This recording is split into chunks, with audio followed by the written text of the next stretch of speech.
Je suis avec un épandeur Amazon et je voudrais régler cet épandeur à la perfection. Dis-moi Julien, toi qui es notre expert en machinisme, comment j'attelle cet épandeur et comment je le règle? Donc Benoît, pour l'attelage de cet appareil, il faut surtout être vigilant sur l'aplomb et le talonnage qui doivent toujours rester à 0 degré. Par contre, dans les limites de capacité du relevage, il faudra veiller à respecter 80 cm de la hauteur de la cible.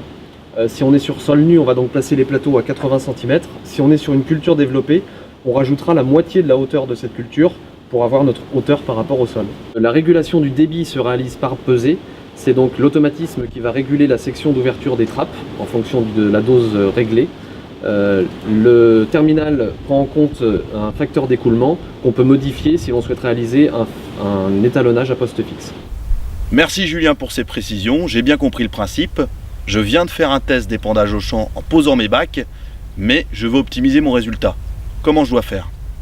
Si Benoît, tu constates un défaut de répartition, il faut d'abord vérifier que le réglage de l'orientation des aubes est bon. Donc sur chacune des aubes, il y a un réglage manuel par index qu'il faut vérifier. Amazon conseille d'utiliser ces bacs de répartition puisque la graduation d'éprouvettes correspondra à ce qui est demandé dans le terminal.